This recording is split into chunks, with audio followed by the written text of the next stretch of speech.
Hi Virgo, welcome to your Siren song. So I was remembering last reading for you, there was like a whirlwind romance that came in, right? And then you kind of put on the brakes and thought it through and decided to move forward in the next step. Bottom of this deck, you've got the Five of Pentacles, kind of a sense of being like outside the garden for a minute there. Under there, the Ten of Wands and the Moon, so maybe something you didn't expect. I don't know, it's probably temporary. Right here we have Temperance, card of Sagittarius, so a very sort of mature energy that you're in right now in the face of it. And then Eight of Cups, seeking, wanting something a little deeper. So I don't know. Let's see, Virgo. Let's look at your song, eh? You open with the Ace of Wands. That's pretty awesome. Really powerful fire energy. You know, uncontaminated mojo. Love that. From there, King of Pentacles, Virgo. That's awesome. Officially the card of Taurus, which is interesting. The Hierophant kept popping out when I was dealing. Multiple times. It just kind of flew out when I was shuffling. Oh, also, shuffling was like butter. Like, I had the sense that, wow, everything's got to be going really smoothly for Virgo. King of Pentacles. Card of Taurus, you know, command over your earthly realm. And the Devil energy, card of Capricorn, Virgo. So something toxic, something distracting, something that sort of gives you the illusion of being stuck, whether you are or are not. Probably not. And there's Temperance, Sagittarius, okay? Temperance is appearing twice here. So very measured approach. So Ace of Wands, King of Pentacles, the Devil energy, and Temperance. And then your chorus is the Arbiter. The Arbiter. Talk about reasonableness, even-handedness, you know? She's loyal, she can't be bribed or corrupted. She's very measured. It's an incredible energy to have. You know? It kind of lays like a cool breeze over everything. It's awesome. Opening your second verse, we have the Eight of Pentacles, so you're hard at work. That's one of Virgo's cards.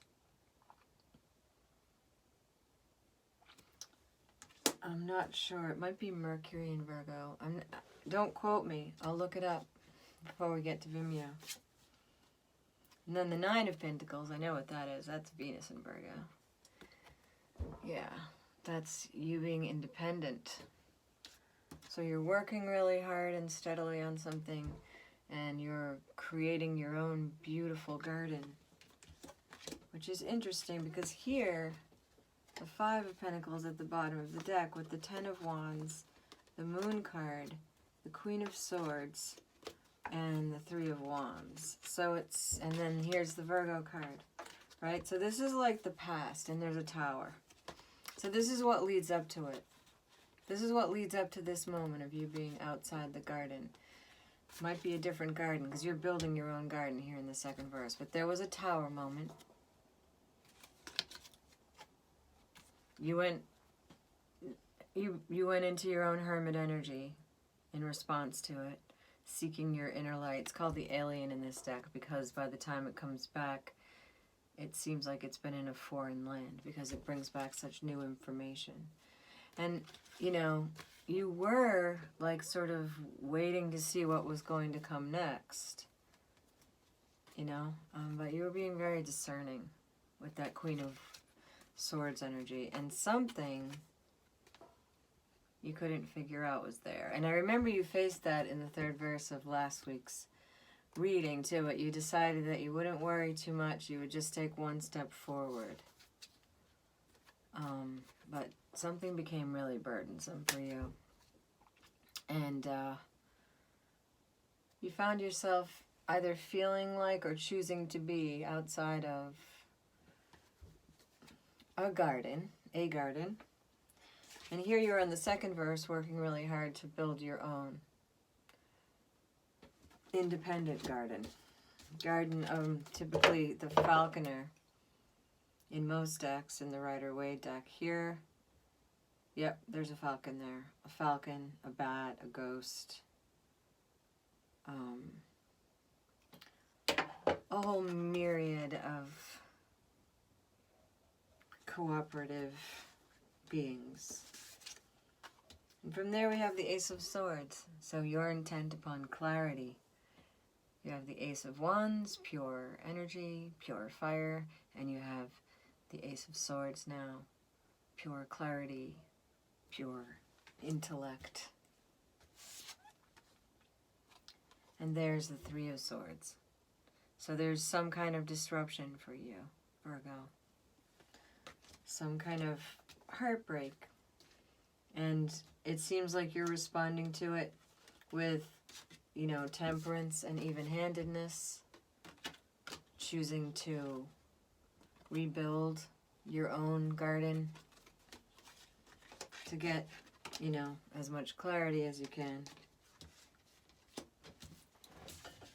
When the chorus moves over to join the bridge, we have the Time Master. Now, the Time Master is about affecting time all over time. You know, realizing that you can affect the past as well as the present and the future, for example. And there are many ways to do that. I can think of two right offhand. There's this really beautiful meditation on love that I found on the internet called Opening to the Flow of Love, where he talks you through kind of like sending love into the present, the past, the future, everyone you've ever met, all animals and plants. It's a really beautiful meditation called Opening to the Flow of Love. And then I'm also thinking about a book, Marianne Williamson's Return to Love. In that book, there's an exercise called the Atonement, where you basically just set different intentions, and it goes back and changes, like, choices you've made in the past, and it kind of recalibrates all of time since then. And it works. It really works well. Like, if you ever, like, hurt anyone's feelings or anything and it's still bothering you, you kind of, like, do that atonement exercise and you actually end up finding it changes your relationship. You know, it feels like magic at the time. Anyway, this is the Time Master, operating all over time. So in a measured way, in an even-handed way, you're operating all over time. Awesome, Virgo. So let's clarify. Clarifying your Ace of Wands, we have the Knight of Wands. Beautiful. A lot of Sagittarius energy in this reading, which is so interesting. Last week we had a full moon in the sidereal zodiac. It was in Sagittarius, in the sign of Mula. The nakshatra of Mula within Sagittarius, where we rip up the roots of things that aren't working so that we can plant new seeds, plant new ground. The next nakshatra after that, also in Sagittarius, is about early victory. Interesting, because there's so much Sagittarius energy in this reading. We've got the Temperance card twice. Now we've got the Knight of Wands. You know, fiery, passionate about something. And then we have the King of Pentacles, and that is clarified by the Sun. So card of Taurus, you know, regaining your rightful place, Virgo, in the throne of your garden. You know, that's what I see there. And then the next card we have is the Devil energy, and this is Wheel of Fortune. So something toxic is passing out of your life.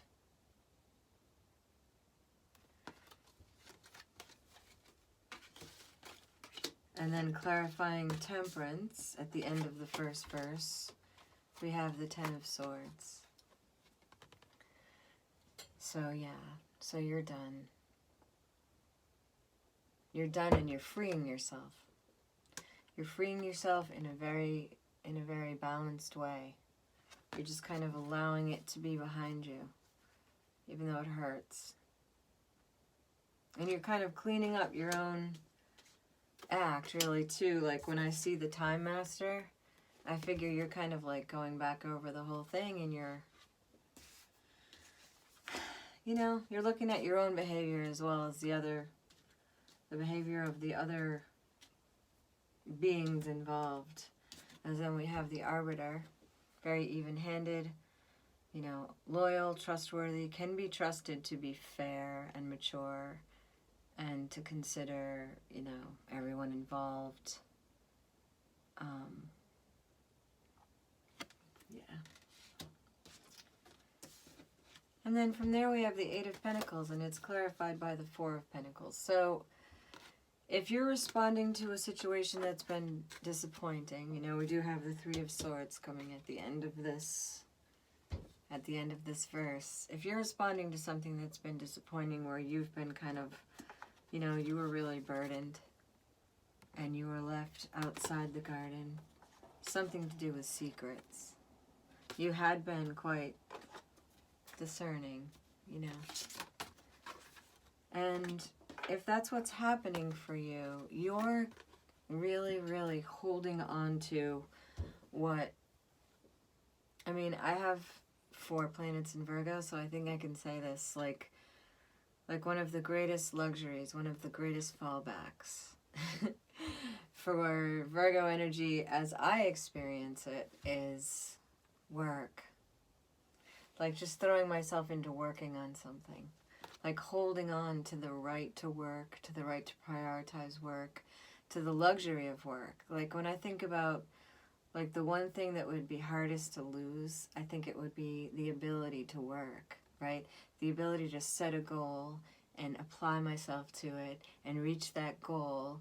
Like that is something that, as somebody very familiar with Virgo energy, I can say that I hold on to for dear life when, especially when like matters of the heart are, you know, when I'm trying to have an even-handed approach to moving forward regarding matters of the heart that may have been somewhat disappointing.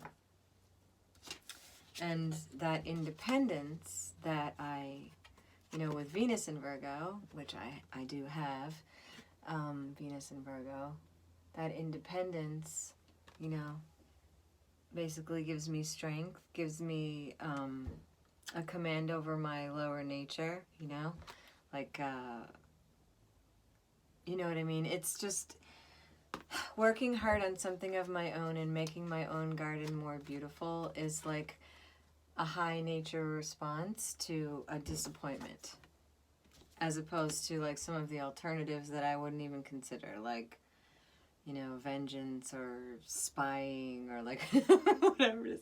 Like taking one's energy and attention off of the thing that's not working and focusing on one's own beautiful world and garden and returning to like that luxury of work and holding on to work as a sort of way of being, as an even-handed approach to moving through a disappointment, is something that lands me in strength, right? In command over, like, it keeps me in my higher nature.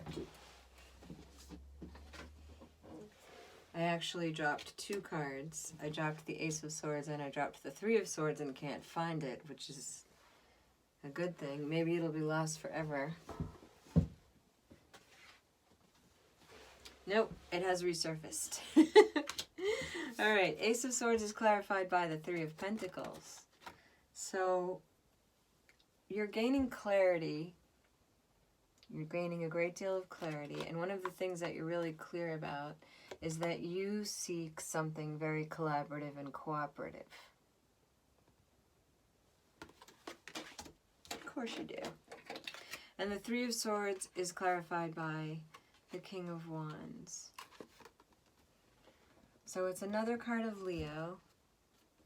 I don't know if this is how you see the person who hurt you or You know what I mean? Like the person who you feel was part of this disruption for you, right? Three of Swords is a disruption. You know, it's a disruption in our energy. It's a disruption in our goals.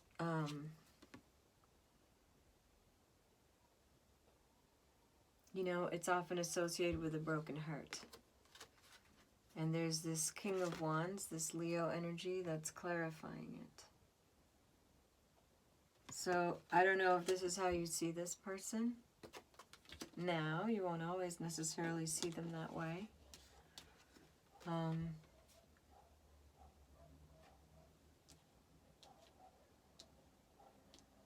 Or if this maybe is when, I don't know, this represents Leo's season maybe. I'm not sure. I mean, it could represent you because your reading opens.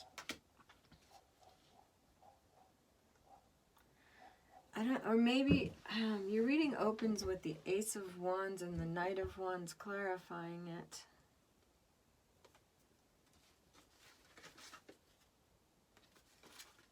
And then the King of Pentacles clarified by the Sun card. Maybe this is you just wishing that the Knight of Wands could rise to the maturity of a king. You know, that song, Better Man. Yeah. If you don't, look it up. Even-handed approach, master over all time. Maybe check out that meditation, Opening to the Flow of Love. It's really beautiful. It has like a delicious French accent. And yeah, it's a great meditation, Virgo. So yeah, we're going to go over to Vimeo, see what happens next. In any case, it's been a pleasure. I've enjoyed reading for you. Okay, thanks, Virgo. Bye.